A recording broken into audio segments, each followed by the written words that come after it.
નમસ્કાર મિત્રો, શ્વાસોશ્વાસની આપણી જે પ્રક્રિયા છે એ પ્રક્રિયાની આખી જે ડિટેલ છે એ સમજ્યા પછી હવે આપણે વાત કરવા જઈ રહ્યા છીએ શ્વસનનું કદ અને એની ક્ષમતાઓ.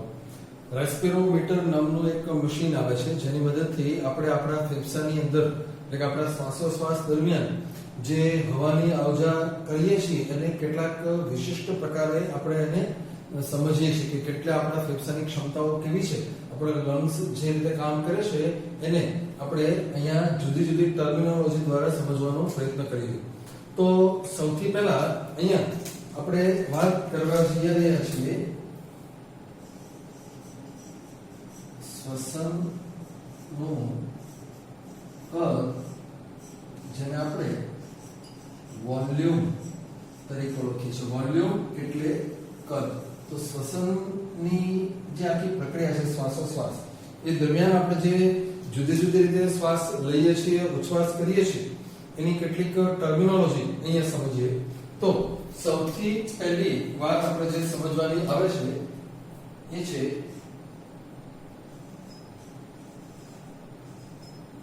ટાઇડલ વોલ્યુમ, જેને આપણે ટૂંકમાં ટીવી તરીકે ઓળખીએ છીએ. ટીવી કોને કહીએ છીએ આપણે? ટીવી એ સમજી લઈએ. તો આપણે ગયા લેક્ચરમાં વાત કરી કે સામાન્ય સંજોગોમાં આપણે 12 થી 16 વખત શ્વાસ લેતા હોઈએ છીએ નોર્મલ સંજોગોમાં. ધારો કે આપણે શાંતિથી બેઠા છીએ અને આપણે આપોઆપ જે શ્વાસોશ્વાસ થતા હોય છે એની વાત અહીંયા આપણે કરીએ છીએ. એટલે કે સામાન્ય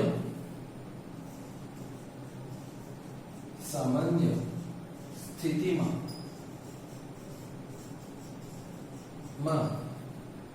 શ્વાસ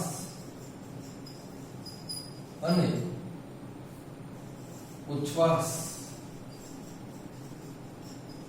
ની હવાનું કદ. સામાન્ય સંજોગોમાં તમે જ્યારે શ્વાસ લો છો ત્યારે કેટલી હવા અંદર લો છો એ છે ટાઇડલ વોલ્યુમ, અને સામાન્ય સંજોગોમાં આટલી જ હવા તમે પાછી બહાર કાઢો છો તો એ પણ છે ટાઇડલ વોલ્યુમ. અંદાજિત રીતે આપણે ગણીએ છીએ કે લગભગ 500 ml જેટલું છે. આપણે ખ્યાલ હોવો જોઈએ કે કદ જે હોય છે એ હંમેશા ml માં વપરાતું હોય છે, લીટર અથવા મિલીલીટરમાં. તો નોર્મલ સંજોગોમાં કોઈ પણ વ્યક્તિ હોય અને જે શ્વાસોશ્વાસ કરે છે એ આપણે ટાઇડલ વોલ્યુમ તરીકે ઓળખીએ છીએ. બીજું જે કદ આપણે સમજવાનું છે અહીંયા એ છે ખાસ રીતે એ છે ઇન્સ્પાયરેટરી રિઝર્વ વોલ્યુમ, જેને આપણે IRV તરીકે ઓળખીએ છીએ. ઇન્સ્પાયરેટરી રિઝર્વ વોલ્યુમ શબ્દ સમજવા માટે આપણે પહેલા જોઈએ કે શ્વાસ અને ઉચ્છ્વાસ એને ઇંગ્લિશમાં જે નામ આપીએ છીએ તો શ્વાસને કહીએ છીએ ઇન્સ્પાયરેશન. આપણે આગળ જોશું એક બીજો શબ્દ ઉચ્છ્વાસ માટે શબ્દ વપરાય છે એક્સપાયરેશન. સામાન્ય સંજોગોમાં આપણે ઇન્હેલેશન અને એક્ઝેલેશન નું નામ આપીએ છીએ, પણ સાયન્ટિફિક રીતે જે નામ છે એ છે ઇન્સ્પાયરેશન એટલે શ્વાસ અને એક્સપાયરેશન એટલે ઉચ્છ્વાસ. તો ઇન્સ્પાયરેટરી રિઝર્વ વોલ્યુમ એટલે શું? તો એ છે દબાણપૂર્વક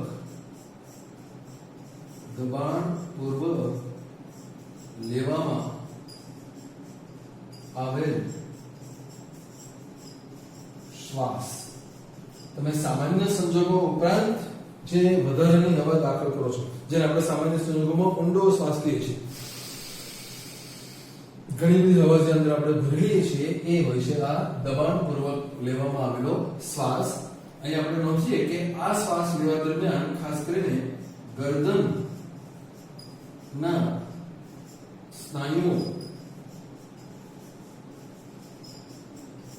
ભાગ ભજવે છે. આપણે જે ગરદનના સ્નાયુઓ છે આપણી શ્વાસ લઈને થોડી પહોળી કરે છે જેથી કરીને વધુ શ્વાસ અંદર જઈ શકે છે. હવે જે સામાન્ય વ્યક્તિ જે હોય છે એ જ્યારે આવી રીતે દબાણપૂર્વક શ્વાસ લેતા હોય છે ત્યારે એ લગભગ 2500 થી 3000 ml જેટલો દબાણપૂર્વક શ્વાસ લઈ શકે છે. 2500 થી 3000 ml જે આપણે ઊંડો શ્વાસ લઈએ છીએ. ત્યારબાદ આપણે જોઈએ નંબર 3 આના કરતા અલગ એ છે એક્સપાયરેટરી રિઝર્વ વોલ્યુમ, જેને આપણે ERV તરીકે ઓળખીએ છીએ. ERV તો જેમ અહીંયા આપણે લખ્યું હતું એ જ રીતે લખી શકીએ કે એ છે દબાણ પૂર્વક કરેલો ઉચ્છ્વાસ. દબાણપૂર્વક કરેલો ઉચ્છ્વાસ. પણ અહીંયા યાદ રાખજો, દબાણપૂર્વક કરેલો ઉચ્છ્વાસ અહીં ક્યારે? તો કે તમે શ્વાસ સામાન્ય લીધો છે, યાદ રાખજો, શ્વાસ સામાન્ય લીધો છે અને દબાણ કરીને હવા બહાર કાઢો છો. ઊંડો શ્વાસ લીધા પછી જે બહાર કાઢો છો એની વાત અહીંયા નથી. સામાન્ય શ્વાસ પછી જે દબાણપૂર્વક તમે ઉચ્છ્વાસ કરો છો એની વાત છે. અહીંયા આપણે લખીએ કે આ પ્રક્રિયામાં ઉદરના સ્નાયુ અને IICM ભાગ લે છે. જ્યારે આપણે બધા સ્નાયુઓ વિશે ચર્ચા કરતા હતા ત્યારે એમાં આવેલું કે EICM એટલે કે એક્સટર્નલ ઇન્ટરકોસ્ટલ મસલ્સ એટલે કે બાહ્ય આંતરપાર્શ્વિક સ્નાયુઓ શ્વાસોશ્વાસમાં ભાગ લે છે. સામાન્ય સંજોગોમાં જે શ્વાસોશ્વાસ થાય છે એમાં IICM કોઈ ભાગ ભજવતો નથી, પણ આમાં ભાગ ભજવે છે એક્સપાયરેટરી રિઝર્વ વોલ્યુમ, ઉદરના સ્નાયુઓ અને IICM. હવે આપણે એને સમજીએ તો ત્યારે આપણે વાત કરીએ કે જે EICM છે, EICM એ ઉપરથી નીચે ગોઠવાયેલા છે. એટલે જ્યારે એ સંકોચાય ત્યારે નીચેથી ઉપર એટલે કે આપણું જે ઉરોદર પટલ છે એની મદદથી અને આ EICM જે હતા એની મદદથી આપણે જે પાછલી પિંજર છે એ બહાર તરફ ઉપર ધકેલાય છે. પરંતુ આ IICM એ નીચેથી ઉપર ગોઠવાયેલા છે. નીચેની પાછળની પૃષ્ઠ બાજુથી ઉપરની પાછળની વક્ષ બાજુ એવું આપણે જોયું. એટલે જ્યારે આ સંકોચાય છે ત્યારે એ સંકોચાય છે નીચે તરફ. પરિણામ એવું આવે છે કે આપણું જે પાછલી પિંજર છે જે સામાન્ય સ્થિતિમાં હોય છે એના કરતા અંદર જાય છે. અંદર જાય એટલે કદ ઘટે. આપણને ખબર છે કદ ઘટે એટલે દબાણ વધે અને હવા બહાર જાય છે. બીજી બાજુ આ છે ઉદરના સ્નાયુઓ. તો ઉરોદર પટલ જ્યારે સામાન્ય ઉચ્છ્વાસ કરો ત્યારે પોતાની મૂળ સ્થિતિમાં આવે. પરંતુ જ્યારે તમે ઉદરના સ્નાયુ પેટ અંદર જાય છે, તમે જોયું હશે કે જ્યારે દબાણપૂર્વક હવા બહાર કાઢો ત્યારે તમારું પેટ થોડુંક અંદર જાય છે. કારણ તો કે ઉદરના સ્નાયુ સંકોચાય, ઉરોદર પટલ ઉપર દબાણ કરે છે. પરિણામે જે ઉરોદર પટલ નોર્મલ હોય છે એના કરતા ઉપર જાય. ઉપર જાય એટલે કદ ઘટે, કદ ઘટે એટલે વધુ હવા બહાર જાય. એટલે આવી જે પરિસ્થિતિ છે એ દરમિયાન એ એક્સપાયરેટરી રિઝર્વ વોલ્યુમ વધારાનું કદ આપણે જે બહાર કાઢીએ છીએ એ હોય છે લગભગ આ 1000 થી 1100 ml જેટલું. 1000 થી 1100 ml જેટલી હવા એ આપણે એક્સપાયરેટરી રિઝર્વ વોલ્યુમમાં બહાર કાઢતા હોય છે. ત્યારબાદ ચોથી બાબત જે આપણે જોઈએ છીએ એ છે રેસિડ્યુઅલ વોલ્યુમ, જેને આપણે ટૂંકમાં RV તરીકે ઓળખીશું. RV એટલે એવી ક્ષમતા છે, યાદ રાખજો. RV એટલે એવી હવા છે કે જે અહીં આપણે લખ્યું છે એ ERV બાદ ફેફસામાં રહેલી હવા. ERV બાદ ફેફસામાં રહેલી હવા. ઓકે, ERV એટલે આપણને ખબર છે દબાણપૂર્વક કરેલો ઉચ્છ્વાસ. એટલે તમે દબાણપૂર્વક ઉચ્છ્વાસ કરી નાખો એટલે તમને એમ થાય કે મેં બધી હવા બહાર કાઢી નાખી. પણ યાદ રાખજો, આપણા ફેફસા ક્યારેય પૂરેપૂરા સંકોચાતા નથી. તમે તમારા ઉરોદર પટલને અને તમારા પાછલી પિંજરને ગમે એટલો ફોર્સ આપો ERV કરવા માટે, પણ એટલો બધો ફોર્સ નથી આપી શકતા કે આખા ફેફસા સંપૂર્ણ સંકોચાય છે. તમે સાયકલ અને પેલા જે સ્કૂટર્સ હોય છે એના ટાયરમાં જે હવા ભરેલી હોય છે ટ્યુબ તમે જોઈ હશે કે તમે આખી પેલી ખોલી નાખો, બધી પેલી પિન અંદર ભરાવો અને હવા ધીરે ધીરે બહાર નીકળતી જાય. હવા બહાર નીકળતી બંધ થઈ જાય છે પેલી પિન નાખ્યા પછી. તમને એમ થાય બધી હવા નીકળી ગઈ, પણ એકચ્યુઅલી એવું નથી. તમે જ્યારે ટ્યુબને દબાવશો ત્યારે તમને ખબર પડશે કે હજી હવા બહાર આવે છે. કારણ તો કે એ જે ટ્યુબનું કદ છે એટલી હવા તો અંદર પડી જ રહે છે. જ્યારે તમે એને પૂરેપૂરી દબાવો તો હજી બહાર આવે, પણ એને તો તમે હાથેથી દબાવો છો એટલે બધી બહાર આવી જાય છે. ફેફસાને તમે ગમે એટલો ફોર્સ આપો, પાછળની પિંજરની અંદર રક્ષાયેલા છે, એટલે ગમે એટલો ફોર્સ આપો હવાથી કોઈ દિવસ ખાલી પૂરેપૂરા આપણા ફેફસા થતા નથી. અંદાજિત લગભગ 1100 ml જેટલી હવા એવી હોય છે કે જે અંદર પડીને પડી રહે છે, અંદરથી બહાર નીકળતી નથી. તો એને આપણે નામ આપીએ છીએ રેસિડ્યુઅલ વોલ્યુમ. રેસિડ્યુઅલ એટલે અંદર ને અંદર, રેસિડેન્સ એટલે ઘર, એની ઉપર આ શબ્દ બનાવેલો છે. તો આ રેસિડ્યુઅલ વોલ્યુમ એ આ રીતે જોવા મળતું હોય છે. ત્યારબાદ આપણે વાત કરીએ, અહીંયા વાત થઈ શ્વસનના કદ વિશે. હવે આપણે વાત કરવાની છે શ્વસન ક્ષમતાઓ, જેને આપણે કેપેસિટી તરીકે ઓળખીએ છીએ. શ્વસનની ક્ષમતાઓ. તો અહીંયા આપણે એના વિશે વારાફરતી સમજીએ તો સૌથી પહેલી જે વાત કરવાની આવે છે ક્ષમતાઓમાં એ છે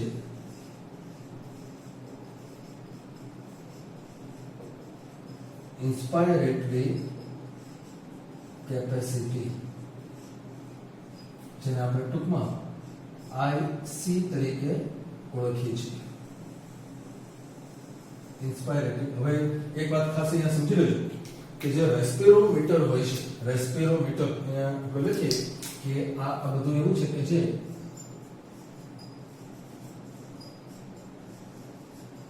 રેસ્પિરોમીટર દ્વારા માપવામાં આવે છે. પણ યાદ રાખો, રેસ્પિરોમીટર વડે જે માપવામાં આવે છે એ માત્ર આટલું છે, જે વોલ્યુમ છે એ માપી શકાય છે. અહીંયા જે કઈ ચર્ચાઓ આપણે હવે કરીશું એ બધું એવું છે કે જે આના આધારે ગણતરી કરીને આપણે કેલ્ક્યુલેશન કરીએ છીએ. રેસ્પિરોમીટરની મદદથી અહીંયા ક્ષમતાઓ માપી શકાતી નથી, માત્ર કદ માપી શકાય છે. બરાબર છે? એટલે આ બધું જે છે એવા સાધન છે, એ સાધન કેવી રીતે વપરાય છે બધું અત્યારે આપણે અભ્યાસક્રમમાં નથી, પરંતુ આપણે એને માત્ર અહીંયા જોઈએ છીએ. ઇન્સ્પાયરેટરી કેપેસિટી એટલે શું? તો એના માટે અહીંયા આપણે લખી શકીએ કે સામાન્ય ઉચ્છ્વાસ બાદ કુલ શ્વાસ નું કદ. હવે આપણે સમજીએ સામાન્ય ઉચ્છ્વાસ બાદ કુલ શ્વાસનું કદ. તો સામાન્ય ઉચ્છ્વાસ કરી આપણે એ પછી, એટલે કે તમે નોર્મલ ઉચ્છ્વાસ કર્યો એ પછી જે કુલ શ્વાસ લઈ શકો, કેટલો શ્વાસ લઈ શકો, તો સામાન્ય ઉચ્છ્વાસ પછી એક પહેલા તમે જે લેવાના છો, સામાન્ય ઉચ્છ્વાસ થઈ જાય એ પછી તમે જે શ્વાસ નોર્મલ લેવાના છો એ છે ટીવી. એટલે કે એ છે અહીંયા આપણે લખીએ ટીવી વત્તા, જોજો સામાન્ય ઉચ્છ્વાસ બાદ કુલ તમે કેટલો શ્વાસ લઈ શકો છો. દર વખતે લેશો જેવું જરૂરી નથી, પણ લઈ કેટલો શકો, તો કે સામાન્ય ઉચ્છ્વાસ થઈ જાય એ પછી પહેલા તમે જે શ્વાસ લો છો નોર્મલ એ છે ટીવી, અને હવે જો તમે પ્રયત્ન કરો તો તમે લેશો આઈઆરવી.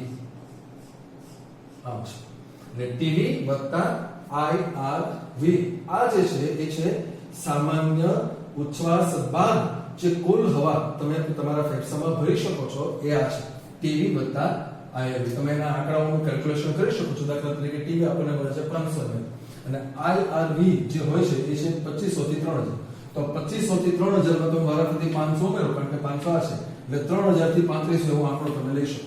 એટલે હું તમને એક એક્ઝામ્પલ તરીકે અહીં ગણી આપું છું ખાલી કે ટીવી વત્તા આઈઆરવી બરાબર તમે ગણી શકો છો 3000 થી 3500 ml. કેવી રીતે? તો આ આંકડો તો ફિક્સ છે 500. આ આંકડા આપણી પાસે બે છે 2500 થી 3000. તો 2500 વત્તા 500 એટલે 3000 અને 3000 વત્તા 500 એટલે 3500. એટલે કે 3000 થી 3500 ml ની હવા એ આપણી આઈસી તરીકે ઓળખાતી હોય છે. ત્યારબાદ આપણે નંબર 2 લખીએ, એ છે એક્સપાયરેટરી કેપેસિટી. એક્સપાયરેટરી કેપેસિટી જેને આપણે કહીએ છીએ EC. EC એટલે શું?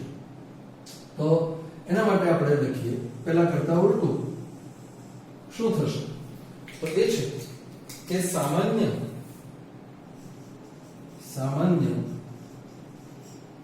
અહીંયા આપણે ઉચ્છ્વાસ હતું, અહીંયા લખીએ આપણે શ્વાસ. સામાન્ય શ્વાસ બાદ કુલ ઉચ્છ્વાસ એ છે.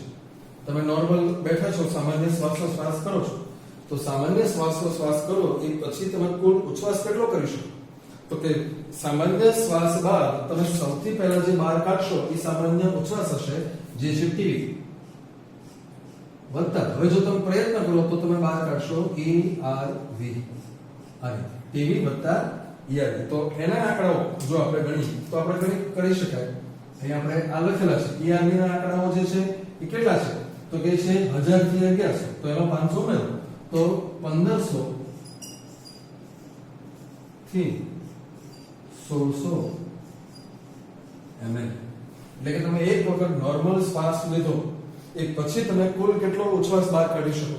તો કે નોર્મલ શ્વાસ પછી પહેલા જે બહાર જશે એ હશે સામાન્ય શ્વાસ, અને પછી તમે પ્રયત્ન કરશો તો બહાર જશે ERV, એટલે એ છે 1500 થી 1600 ml. ત્યારબાદ આપણે જોઈએ નંબર 3 ક્ષમતાઓમાં. તો અહીંયા આપણે જોઈએ છીએ FR છે, એટલે કે ફંક્શનલ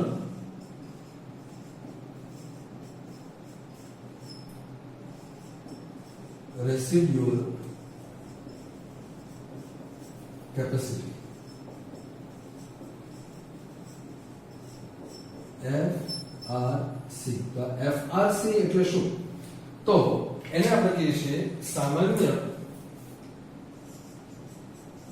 સામાન્ય ઉચ્છ્વાસ બાદ